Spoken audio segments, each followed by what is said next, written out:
How dare Joe Spadoni, you silver and crack, silver and whack fan out in Vegas, start our show off with that highlight? That highlight? Unbelievable. Am I wrong for saying? Unreal. 2011 hurt. 2012 losing the Super Bowl hurt bad. That 2013 loss in the NFC Championship game, not the turkey night, the 2013. This is how we're opening up the morning? That might have been the lowest, like World Series 2002, losing to the Dodgers. 2016, Father's Day. That one is as low as I've ever felt. That's how we're going to start the morning. What about you? Go ahead, Spadoni. I want you to explain yourself. You want to feel better? And the play clock is down to 3. And here we go. And Wilson throws, caught, and it is going to be Hollister. Then the ball winds up in the hands of a 49er, Jimmy Ward. But they're going to say Ward's going to run all the way into the end zone. But what's the call down at the goal line here? This is like the Atlanta game. The goal line, if he does, none of the rest of that even matters. Hollister gets taken down. Ooh. I don't think short you can say he was across the line. It's just the opposite of the Atlanta game that they... Holy cow. What a way for the 100th year to end. It all works out, Bonta.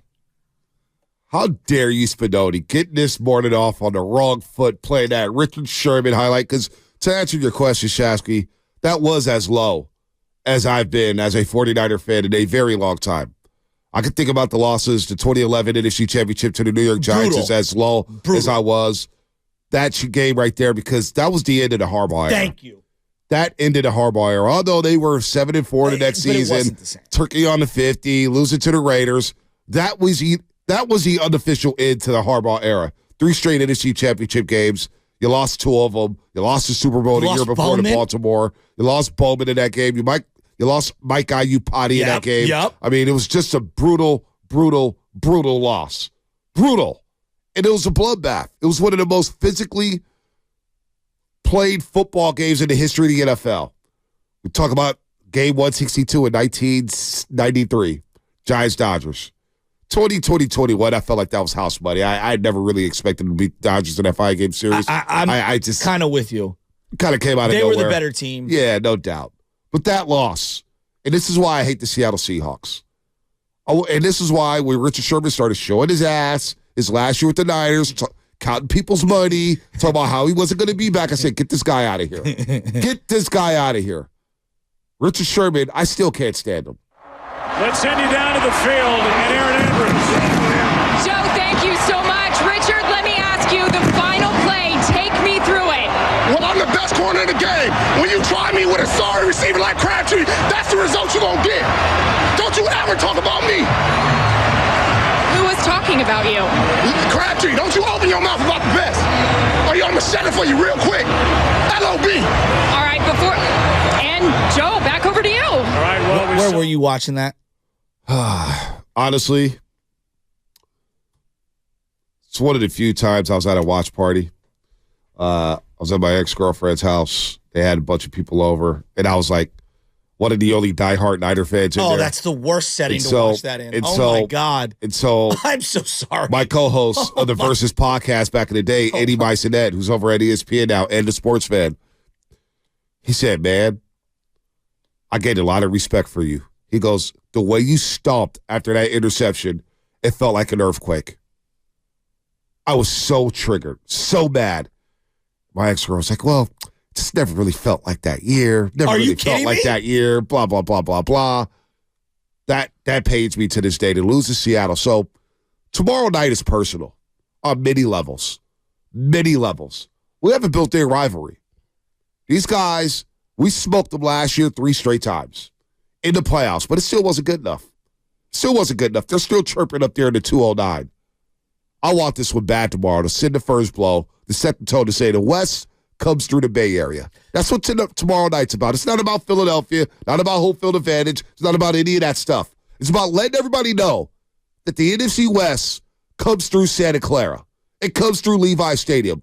You want to beat it, man, you got to beat the man. And I'm expecting the Niners to go up there and do what they did last year to them. The way that NFC Championship game ended, And then the subsequent Thanksgiving game where Kaepernick just melted down and they had turkey on the 50 9 years ago at Thanksgiving, 9 years ago. And then everybody remembers this. And Jed, I hate to do this to you.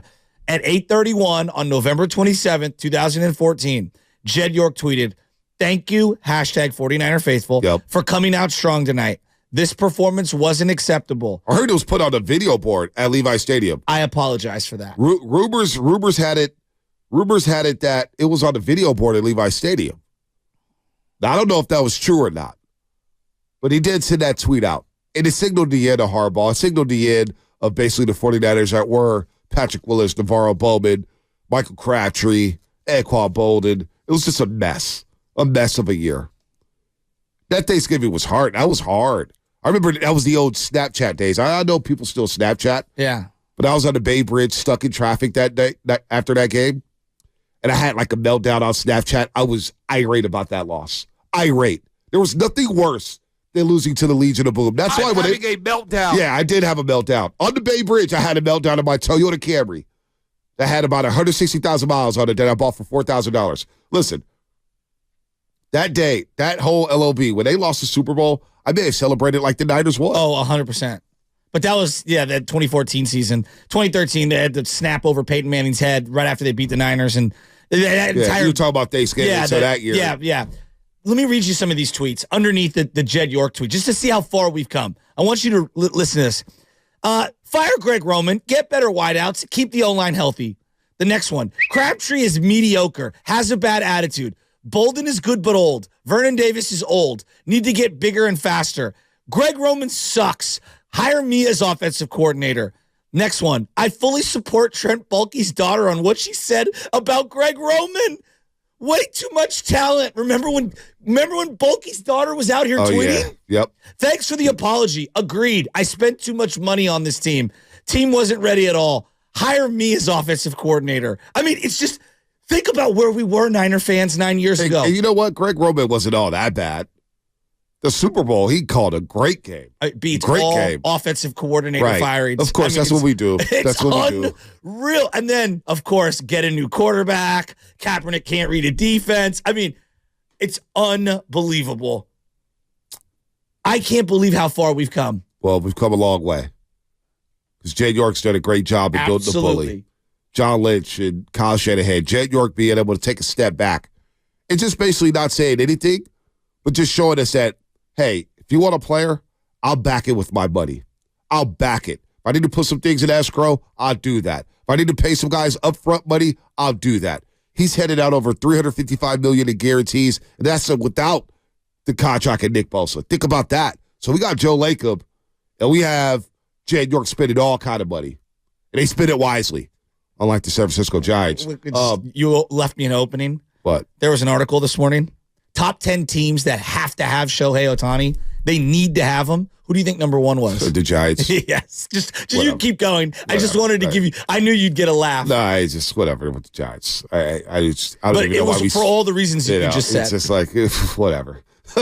Show me. Shohei, show me, Shohei. I'll take Yo-Yo. I'll take anything. I'll take anything. Just try to get me to, I want to be able to spend money on a ticket next year, Giants. That's the goal. How can you get Bonte Hill to spend money on a ticket to go to the yard? Or I guess I could just use a credential. Well, that's what I'll do. Forget them. Yeah, let me ask you this question, Bonte. Does Seattle still hit the same way? Absolutely. For you, it does? Yes, it does. You think it will never go away. You think the fans agree with you? Absolutely. I saw a lot of Niner fans up there last year. Okay. We took that stadium over. We took Lumen Field over. And it felt so damn good. And the snarkiness. You're so happy. When I got on that subway from the airport straight to Lumen Field, and the smug on the Seahawks fans looking at me with disdain, like we're just nothing, like we're not even in their league. And to go in their stadium and take it over. That was the game. You know, we played the highlight with Chris Collinsworth and Al Michaels on NBC Sports with Dre Greenlaw as a rookie. Saved the NFC West. It clinched home field advantage for the 49ers in the all-white throwbacks that we all watched at the old studio. Amazing. And we did the post-game show knowing that we have a bye week and we have a number one seed. Drake Greenlaw, as a rookie, made that play. Well, you know what? Last year on Thursday Night Football, it was Drake Greenlaw off to the side on the sideline, right in front of my seats. And that's when he looked over at the Seattle Seahawks sideline, and he went like this, double tapping his helmet. And you know what he did that day? He was decapitating guys. I mean, the guy was an absolute maniac. So, is it still personal? You damn right it's personal tomorrow night. I want this one. Forget Philadelphia for now. We'll get to Philadelphia all next week, and trust me, we've got some great things planned for Philadelphia. We'll set the tone that week. Trust me on that one. But right now, it's all about Seattle. It's all about going up there and letting them know, you guys are afterthoughts. You guys are a startup franchise. You were nothing before you moved to the NFC West. You were nothing before Mike Holmgren. You were nothing, nothing, nothing. All you had was Steve Largent and Dave Craig, and it was a little cute story. That was that. That was that. Well, you know what the Seahawks are known for? It's for Brian Bosworth being trucked by Bo Jackson and the L.A. Raiders at the time. Not even the Las Vegas Raiders, not even the Oakland Raiders, the L.A. Raiders. So Seattle, yeah, it is personal. It is personal. So in the last 2 complete seasons, 2021, 2022, Nick Bosa has had at least 1 sack in every game against the Seahawks. Regular season, 2 sacks in the 2 games in 2021. Last year, he had 3 sacks in the 2 regular season games, plus another sack in the playoffs, plus a forced fumble. You want to talk about a guy who shows up against Seattle? And you bring up Dre Greenlaw, which is an excellent one. Nick Bosa shows up against Seattle. Do you know who their right tackle is tomorrow? Does anyone know? You want to know? Do you know? Spadoni? Jason Peters? 41-year-old Jason Peters. Future Hall of Famer, though. He's still I'm just yeah. I'm no, just saying, all right, I didn't know that. Yeah, no, he signed. He just got off the practice. He just got activated a couple weeks ago, Jason Peters. So, look, Seattle's going to bring it. They have DK Metcalf. They have Tyler Lockett. But you know what happened on Thursday Night Football last year? Huh. Charvarius Ward actually shut down DK Metcalf. He did. And he shadowed him. He went everywhere on the field with DK Metcalf. Now, DK Metcalf got the last laugh in the playoff game. And look, the playoff game was close. 17-16 Seattle at the half. It was closer than the ending was. No doubt. The game became a blowout. But it was a close game. But we beat them 3 times. 3 times last year. You know what the plus minus was? Plus 64 for the Niners last year against them, and plus 6 turnovers regarding how they kept on the ball. Now, it's tough to take the Jimmy game. The Jimmy game where Trey Lance got hurt, very different game. You know what I mean? Like, it was odd, you know? So, Debo... Yeah, the energy was weird. It was. Do you know who the leading rusher was in that game? Debo Samuel. Who's Debo? Jeff Wilson Jr. Was it Jeff Wilson Jr.? Because Debo had a long run in that game. He had 53 yards rushing. He also had 40 receiving. What did Jeff Wilson Jr. end up rushing for? 84 yards rushing. Right. That's right. He did have a big game. I couldn't believe that. I was looking back at some of this. The other thing is Tyler Lockett, who you referenced DK Metcalf, who went off in the playoff game. Tyler Lockett actually really nicked them up on the short and deep stuff in the 2 regular season games. And look, Jackson wasn't as good in the playoffs. And now you add Jackson Smith and Jigba, who's starting to find his rhythm. He's starting to find his role in the NFL. He's a problem. He's a very good wide receiver out of slot. So Diablo Lenore against Jackson Smith and Jigba's going to be huge. That's a good Aubrey Thomas on the edge. I mean, Aubrey Thomas against Tyler Lockett or DK. This is a big game for Aubrey Thomas. Oh, my Huge game for him. Huge game. But you talk about their offensive line, and that's, every game from here on out, whether it's Seattle, whether it's Philadelphia, whether it's Arizona, whether it's Baltimore, it all starts up front. Yes. It all starts with Hargrave. It all starts with Chase Young. It all starts with Armstead, and it all starts with Nick Bosa. They set the tone for this football team. So when we look at their offensive line, Charles Cross at left tackle. Of course, you got the right tackle, Stone, Forsythe, and then Jason Peters, of course, their right tackle. You got Phil Haynes and Evan Brown in the middle, and Damian Lewis. It all starts up front with the 49ers.